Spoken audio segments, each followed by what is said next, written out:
إن هذا القرآن يهدي للتي هي أقوم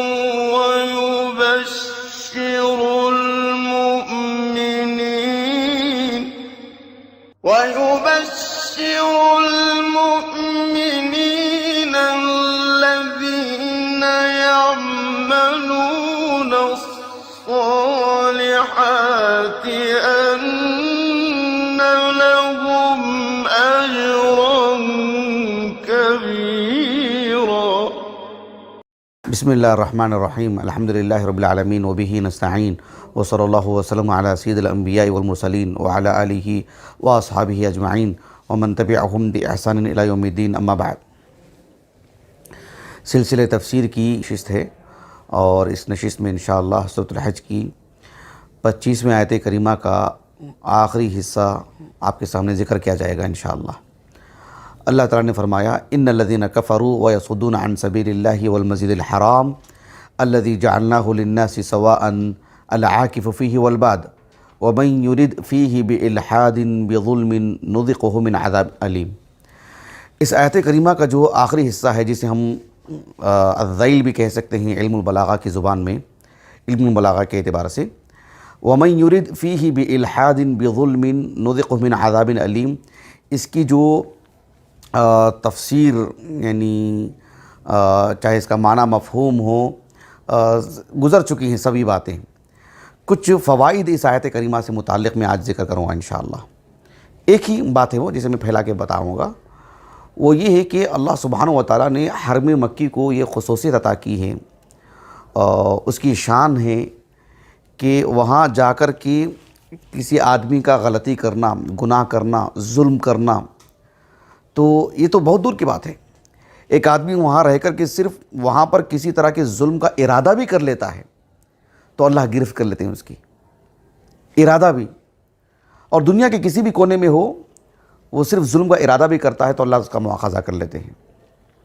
کسی طور پر بھی اس سلسلے میں ایک اثر ملتا ہے عبداللہ بن مسعود کا رضی اللہ عنہ، ابن مسند احمد میں ہے، اور یہ جو اثر ہے عبداللہ بن مسعود کا رضی اللہ عنہ، یہ امام شعبہ رحمہ اللہ، اس سند میں امام شعبہ کا بھی نام ملتا ہے.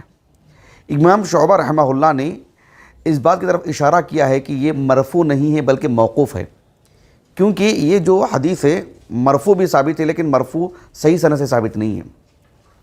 گویا کہ امام شعبہ رحمہ اللہ نے اسی کی طرف اشارہ کیا ہے کہ یہ موقوفاً صحیح ہے. اور میں نے ابھی بتایا کہ مسند احمد کی روایت ہے، تو مسند احمد کی جو محققین ہیں انہوں نے بھی اس کے حاشیے میں لکھا ہے کہ یعنی اسنادہ صحیح، یہ اسناد جو ہے صحیح ہے لیکن بطور موقوف صحیح ہے یہ حدیث، مرفوع کے اعتبار سے نہیں. البتہ یہ حدیث مبارکہ امام ابو عبداللہ الحاکم رحمہ اللہ کی المستدرک علی الصحیحین میں بھی ہے، اور آپ نے لکھا کہ ھذا حدیث صحیح علی شرط مسلم. امام ذاہبی رحمہ اللہ نے جو تلخیص کی نا اس کی، یہاں پر رکھی ہوئے دیکھیے، یہ جو بڑا نسخہ ہے، تو اس میں آپ نے موافقت کی امام حاکم رحمہ اللہ کی، یعنی یہ حدیث صحیح مسلم کی شرط پر ہے. اس لیے کہ اس سند میں ایک راوی ہیں السدی اسماعیل ابن عبد الرحمن ابن ابی کریمہ السدی، یہ صحیح مسلم کی روایت میں سے، صحیح بخاری کے نہیں. حالانکہ اس راوی پر کلام بھی ہے اور تفسیر کے اعتبار سے کافی ان کی نقلات ملتی ہیں ہمیں. اس حدیث مبارکہ کو امام ابن کثیر رحمہ اللہ نے اپنی تفسیر میں اس آیت کریمہ کے ضمن میں لا کر کے یہ کہہ دیا ہے کہ یہ صحیح علی شرط البخاری. ایسا آپ نے کہا، یہ صحیح ہے. اہل علم نے نشاندہی کی ہے امام ابن کثیر رحمہ اللہ کے اس بات پر. اچھا، قول کیا ہے؟ عبداللہ بن مسعود رضی اللہ عنہ کہتے ہیں کہ ایک شخص اس بات کا ارادہ کر لیتا ہے کہ وہ مکہ جائے گا اور مکے میں جا کر کے ظلم کرے گا، مکے میں کسی طرح کی کوئی گناہ کرے گا، کوئی برائی کرے گا. ان الرجل لیہم بالحاد، ایک آدمی مکے میں الحاد کا ارادہ کرتا ہے. ان الرجل لیہم بمکہ بالحاد، مکے میں صرف الحاد کا ارادہ کرتا ہے. اور مکے میں ہونا ضروری بھی نہیں ہے. وَهُوَ بِعَدَنِ أَبْيَنَ، عدن، عدن ہے نا، ایک علاقے کا نام ہے. اور پورا جو یمن ہے، یمن کا دوسرا سب سے بڑا شہر ہے وہ، صنعاء کے بعد، جو بالکل ساحلی علاقے پر آتا ہے. عدن کے معنی ہی وہ بتاتے ہیں، اس کی شہرت اور اس کی جو حیثیت اور منزلت اور مکانت ہے یمنیوں کے نزدیک. بہرحال بتانا مقصود ہے عبداللہ بن مسعود رضی اللہ عنہ کو کہ وَهُوَ بِعَدَنِ أَبْيَنَ، عدن کے ساتھ ابین کیوں لگا ہوا ہے؟ میں نے بہت تلاش کیا کہ کیا وجہ ہو سکتی ہے. بس اشارتاً یہ بات مجھے ملی کہ جو ہے عدن اور بھی ہیں، بس ان میں فرق کرنے کے لیے عدن ابین. تو مقصود یہ ہے کہ مکہ سے کافی دور، یعنی یوں مان لیجیے بنگلور سے دلی تقریباً، اندازہ لگانے کے لیے میں آپ کو بتا رہا ہوں. اگر وہ وَهُوَ بِعَدَنِ أَبْيَنَ، مکہ سے وہ مکہ میں ظلم کرنے کا ارادہ کرتا ہے، اور ہے کہاں وہاں پر؟ وہ عدن میں ہے. عدن میں رہ کر کے وہ صرف ارادہ کیا ہے، لَأَذَاقَهُ اللَّهُ عَزَّ وَجَلَّ عَذَابًا أَلِيمًا، وہیں پر اللہ تعالیٰ اسے عذاب ملوث کر دیں گے. وَمَن يُرِدْ فِيهِ بِإِلْحَادٍ بِظُلْمٍ نُذِقْهُ مِنْ عَذَابٍ أَلِيمٍ إِنَّ الرَّجُلَ لَيَهُمُّ بِمَكَّةَ بِإِلْحَادٍ، مکے میں صرف الحاد کا وہ ارادہ کرتا ہے. سبحان اللہ، یہ بہت بڑی بات ہے. حالانکہ اگر سوچ کر دیکھیں گے تو آپ، سلف سے بھی بات منقول ہے. الضحاک ابن مزاحم کا نام سنا ہوگا، معروف مفسر اور روات حدیث میں بھی کافی بڑا نام ہے. 105 ہجری سے وفات ہے آپ کا. ان کی تفسیر بھی ہے 2 جلدوں میں، محقق.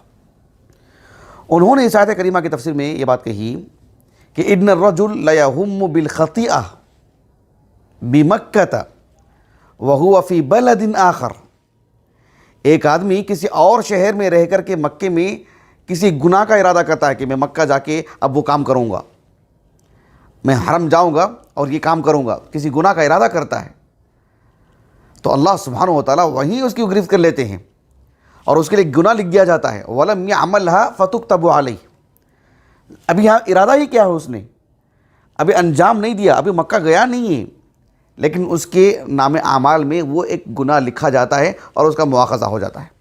سبحان اللہ، بہت بڑی بات ہے یہ. ہم جانتے ہیں ایک حدیث مبارکہ ہے اس باب سے متعلق، جو انسان کسی گناہ کا ارادہ کرتا ہے، نیکی کا ارادہ کرتا ہے، اللہ سبحانہ و تعالیٰ کے ہاں کیا معاملہ ہوتا ہے اس کا.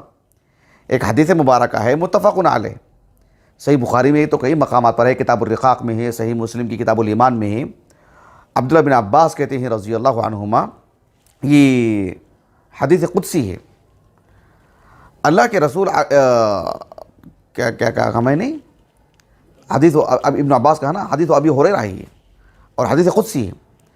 آپ صلی اللہ علیہ وسلم نے فرمایا کہ ان اللہ کتب الحسنات والسیئات ثم بین ذلک، اللہ رب العالمین نے کیا کچھ نیکیاں ہیں، کیا کچھ برائیاں ہیں، سب چیزیں اللہ نے بیان کر دی ہیں، سب لوح محفوظ میں لکھی ہوئی ہیں، سب کو اللہ نے واضح کر دیا کہ یہ نیکی ہے، یہ برائی ہے، اس عمل کو اللہ پسند کرتے ہیں، اس عمل کو اللہ ناپسند کرتے ہیں.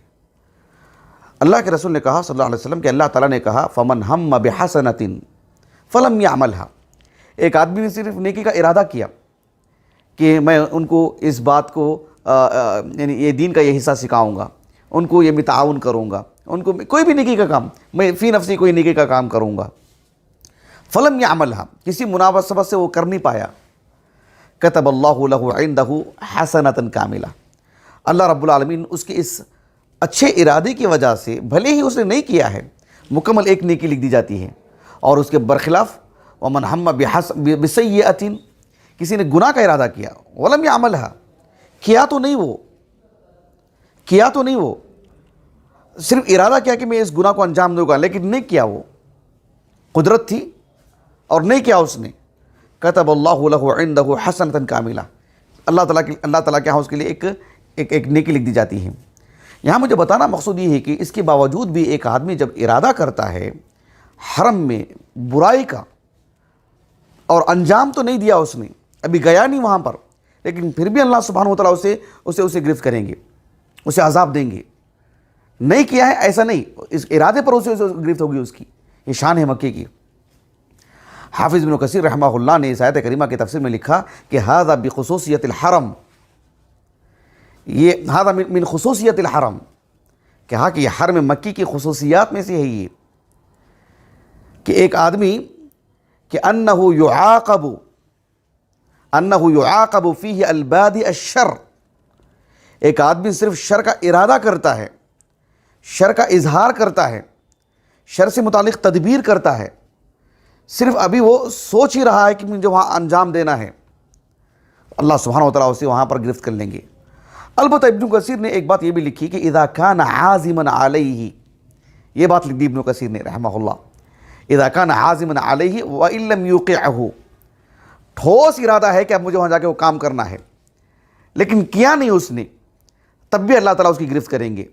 پھر وہ اگر اذا کان عازما علیہ کی جو شرط ہے وہ حرم مکی سے خاص نہیں ہے نا، وہ تو یہاں پر بھی ہے، وہ کسی جگہ پر بھی ہے، کسی بھی گناہ کے لیے ہے۔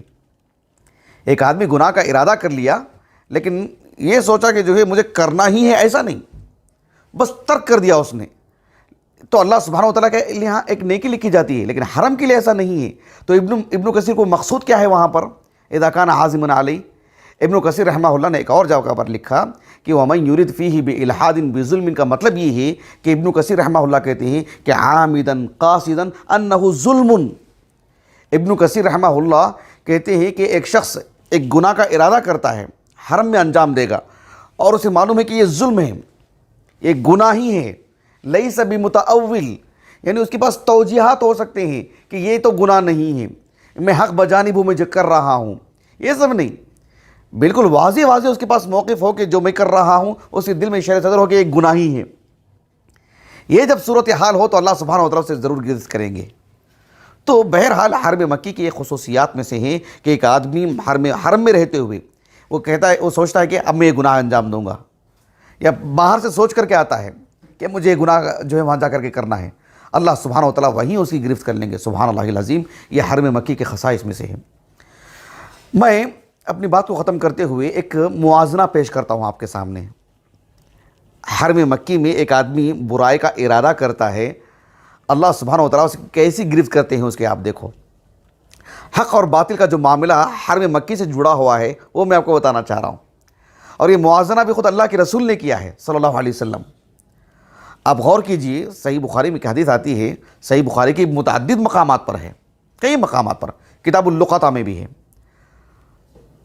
آپ علیہ السلام، ابو ہریرہ اس کے راوی رضی اللہ عنہ، آپ علیہ السلام جب حج کے لیے فتح مکہ کی مناسبت سے آئے تھے نا، مکہ میں تھے آپ، جب مکہ فتح ہو گیا مکمل طور پر تو آپ صلی اللہ علیہ وسلم کھڑے ہوئے، اللہ تعالیٰ کی حمد و ثنا بیان کی، اور آپ صلی اللہ علیہ وسلم نے ایک موازنہ کیا۔ موازنہ یہ کیا کہ ہم مکہ میں داخل ہوئے ہیں کیسے؟ فاتح بن کر کے نا، فاتح بن کر کے داخل ہوئے ہیں نا، ظلم کرتے ہوئے تو داخل نہیں ہوئے ہیں نا، فاتح بن کر کے داخل ہوئے ہیں۔ اگر ہم ظلم کرتے ہوئے داخل ہوئے ہوتے تو اب تک ہم یہاں تک پہنچے ہی نہیں ہوتے، اللہ کہیں کہ ہم کو ختم کر دیے ہوتے۔ اللہ کے رسول نے کہا صلی اللہ علیہ وسلم، ان اللہ حبس عن مکہ الفیل، اللہ سبحانہ و تعالیٰ نے اصحاب الفیل کو مکہ میں داخل ہونے سے روکا۔ الم تر کیف فعل ربک باصحاب الفیل الم یجعل کیدہم فی تضلیل وارسل علیہم طیرا ابابیل ترمیہم بحجارۃ من سجیل فجعلہم کعصف مأکول۔ معروف۔ ابھی مزدلفہ جو ہے نا حرم مکی سے کافی دور، میں بنگلور کی اگر بات کروں، کیونکہ تفسیر سننے والے کس کس علاقے کے نہیں معلوم، بنگلور والے شاید سمجھ سکتے ہیں، یہاں سے سمجھ لیجئے کم و بیش شیواجی نگر سمجھ لیجئے آپ، لگ بھگ اتنی دوری پر اللہ نے حرم سے وہیں پر اس کا مواخذہ کر لیا، اور کچھ دوری ہو سکتی ہے، اور کچھ دور ہو سکتا ہے معاملہ۔ تو کہا کہ اللہ کے رسول نے موازنہ کرتے ہوئے کہا کہ ان اللہ حبس عن مکہ الفیل وسلط اللہ علیہ رسولہ والمؤمنین، ایسے کہا اللہ نے اصحاب الفیل کو مکے میں داخل ہونے سے روکا، کیوں؟ وہ باطل تھے، اور اللہ تعالیٰ نے دیکھو اس کے رسول کو، یعنی مجھے اور اصحاب ایمان کو اللہ سبحانہ و تعالیٰ نے اس پر کنٹرول کر عطا کیا، اللہ رب العالمین نے ہم کو قابو عطا کیا اللہ سبحانہ و تعالیٰ نے۔ اسی لیے اہل علم تجزیہ کرتے ہوئے کہتے ہیں کہ بہت سارے لوگ جو فتح مکہ کی مناسبت سے اسلام قبول کیا نا، کئی وجوہات تھیں اس کی، اس میں کہ ایک بہت بڑی وجہ، حالانکہ اللہ کے رسول نے تو جو اذهبوا انتم الطلقاء کہا نا، تو آپ علیہ السلام نے تو انہیں آزاد کر دیا تھا، قتل نہیں کیا ان کو، معدود چند ایک افراد کے، سب کو آزاد کیا، سب کو چھوڑ دیا تھا اللہ کے رسول نے صلی اللہ علیہ وسلم۔ سبوں نے خوش دلی سے اسلام قبول کیا، اس لیے کہ ان کے دلوں میں ایک بات تھی کہ مکے پر کوئی ظالم قابض نہیں ہو سکتا ہے۔ وہ اللہ کے رسول علیہ السلام کی نبوت کو لے کر کے شروع دن سے سوچ رہے تھے، اسی لیے آپ علیہ السلام نے جب مکہ میں اپنی نبوت کا اعلان کیا اور چوتھے پانچویں سال آپ نے جو صحابہ کی ایک جماعت کو جو حبشہ بھیجا نا، اسی لیے حبشہ بھیجا. پورا جزیرۃ العرب چھوڑ کر کے حبشہ بھیجنے کی کیا ضرورت ہے؟ سمندری سفر کر کے طائف بھیج دیتے، نجد بھیج دیتے، بنو غطفان کے پاس بھیج دیتے، یعنی عرب میں کہیں بھی تو بھیج دیتے. سب کا خونی رشتہ تھا، وہاں بھیجنے کی کیا ضرورت تھی؟ اس لیے کہ پورا عرب ڈرتا تھا کہ مکہ میں جو قریش رہتے ہیں، ان میں سے چند ایک لوگوں نے ایک نیا دین قبول کیا ہے، ہم اگر ان کا ساتھ دیں گے، ان کا تعاون کریں گے، کہیں ایسا نہ ہو کہ ہم نے مکہ کے خلاف جنگ ہم نے چھیڑ دی ہے اور اللہ سبحانہ و تعالیٰ ہمارا مواخذہ کہیں نہ کر لے. یہ ڈرتا ان لوگوں کے دلوں میں. یہی اہل علم تجزیہ کرتے ہیں. اسی لیے اللہ کے رسول نے تو حبشہ بھیجا ان کو کہ کہیں بھی آپ نہیں رہ سکتے مکے پورے عرب میں کہیں بھی. اس وقت کی اگر بات کریں گے تو جب مکہ فتح ہوا، سبوں کو اطمینان ہو گیا کہ یہ فاتح ہو کر کے داخل ہوئے تو یہ ظالم تو نہیں ہی. اللہ نے دیکھو ان کا مواخذہ نہیں کیا، اور اللہ کے رسول نے بھی سب کے سامنے یہی تجزیہ کیا. ان اللہ حبس عن مکہ الفیل وسلط اللہ علیہ رسولہ والمؤمنین. یہ خود نبوی جملے ہی ہیں جو اللہ کے رسول نے تجزیہ کرتے ہوئے کہا کہ ہم ظالم ہوتے تو ہم آتے ہی نہیں تھے یہاں پر. کتنی بڑی بات ہے دیکھیں، سبحان اللہ العظیم. شیخ الاسلام ابن تیمیہ رحمہ اللہ کی جو کتاب ہے الجواب الصحیح لمن بدل دین المسیح، بے حد عجیب و غریب کتاب، انتہائی درجے کی معلوماتی کتاب اور نہایت صبر کا تقاضا کرنے والی کتاب. اس کے اصطلاحات، اس کے مباحث اور ربط دیکھنا چاہیں کہ الجواب الصحیح کا کوئی جملہ آپ پڑھ لیتے ہیں تو پریشان ہو جائیں گے بھی کس مبحث کے تحت لائے ہوں گے اس بات کو، کیا بتانا چاہ رہے ہیں ابن تیمیہ، پیچھے سے پڑھنا پڑے گا آپ کو. تو آپ علیہ السلام کی نبوت کو اور حرم مکی، وہاں پر اللہ کے رسول کی رسالت کا آغاز وہاں سے ہوگا، اس بات کو بتانے کے لیے متعدد پہلوؤں پر گفتگو کی ابن تیمیہ نے ایک جگہ پر رحمہ اللہ. آخری حصے میں میرے پاس جو 3 جلدوں والا جو نسخہ ہے اس میں بالکل آخری جلد میں ہے یہ، اور عام طور پر شاید جو حوالے کا جو نسخہ ہوتا ہے وہ 5 جلدوں والا ہے. وہ میرا جو ابن تیمیہ رحمہ اللہ نے حرم مکی کے فضائل بتاتے ہوئے کہا کہ تورات میں بھی حرم مکی سے متعلق جو باتیں بتائی گئی ہیں کہ اللہ کا وہ گھر جس پر کوئی قابض نہیں ہو سکتا، کوئی ظالم اس کو یہ نہیں کر سکتا ہے، وہ کبھی یعنی خالی نہیں رہ سکتا ہے، وہ کبھی یہ نہیں ہو سکتا وغیرہ وغیرہ وغیرہ. کہا کہ وہ کعبۃ اللہ ہی ہے، وہ ہمیشہ معمور رہے گا، وہ اور کوئی ظالم اس پر قابض نہیں ہو سکتا ہے.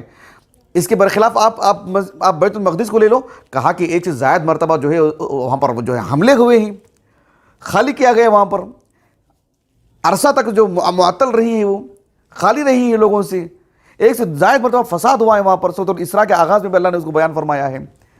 تو جبکہ اس کے مقابلے میں آپ اس کو دیکھو، کبھی ایسا نہیں ہوا ہے. ایسے ابن تیمیہ رحمہ اللہ نے تجزیہ کیا، یعنی حرم مکی کو اور بیت المقدس کو سامنے رکھ کر کے موازنہ کیا، یہ بتانے کے لیے کہ اس کا تعلق اسی سے ہے، کعبۃ اللہ سے، جہاں اللہ کے رسول کی نبوت کا آغاز ہوگا.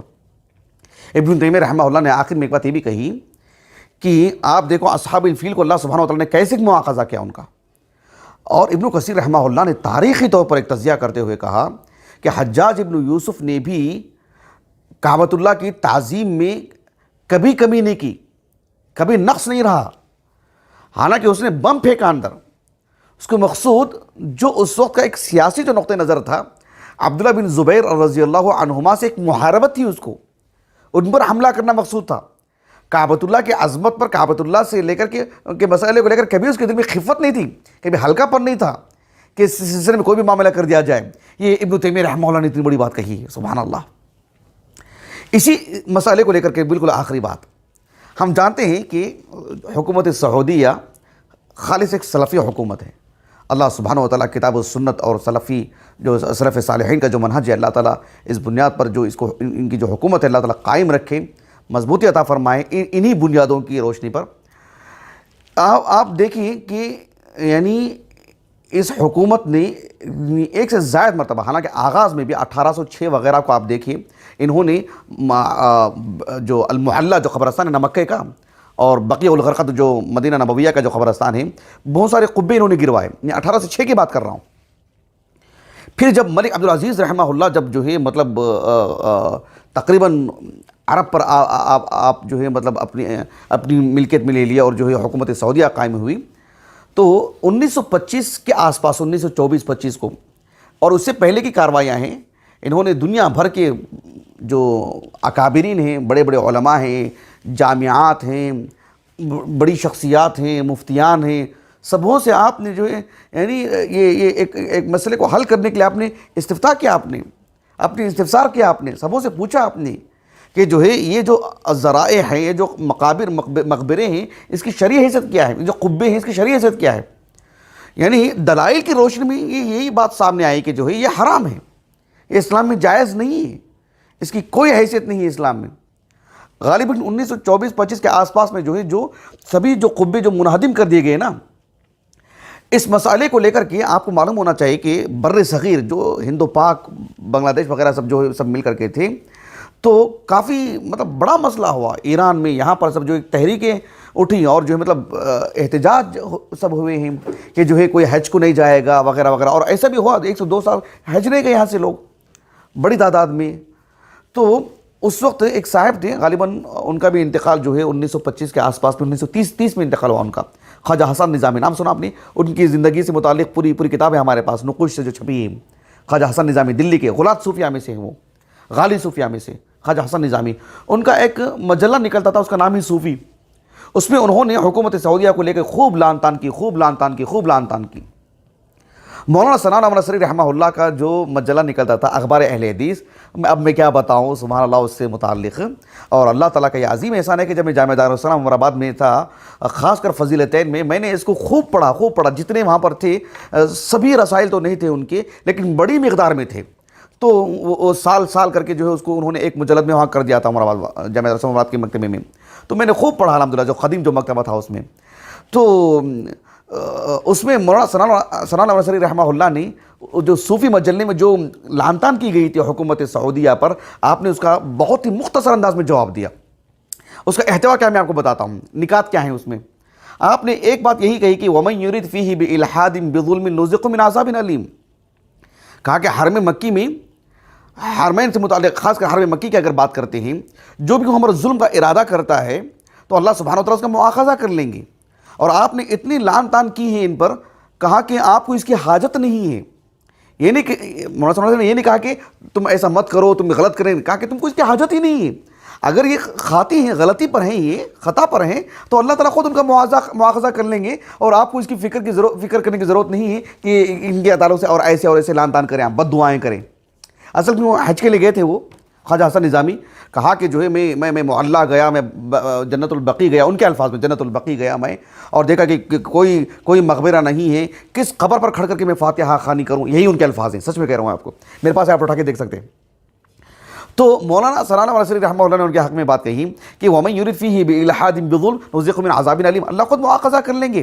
یہ لکھنے کے بعد دوسرا اقتباس مولانا ثناء اللہ نصری رحمہ اللہ نے لکھا کہ احادیث کی روشنی میں قبروں کو پختہ کرنا، اس پر قبے بنانا، اس پر یہ کرنا وغیرہ وغیرہ وغیرہ، کہا کہ یہ سب جو ہے حرام ہے، ناجائز ہے، اور اسی بنیاد پر جو ہے حکومت سعودیہ نے یہ قدم اٹھائی ہے، اور ان سب کو جو منہدم کر کے قبروں کو جو ہے بالکل برابر کر دی ہیں وغیرہ وغیرہ۔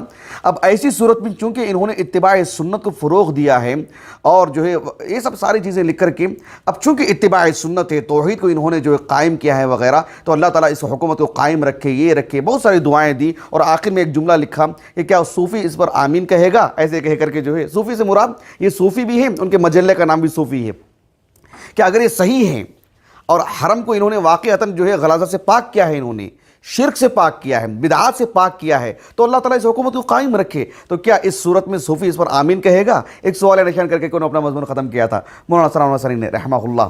تو وہ بہت ہی مطلب حکیمانہ انداز تھا ان کی گفتگو کا، مولانا ثناء اللہ نصری رحمہ اللہ کا۔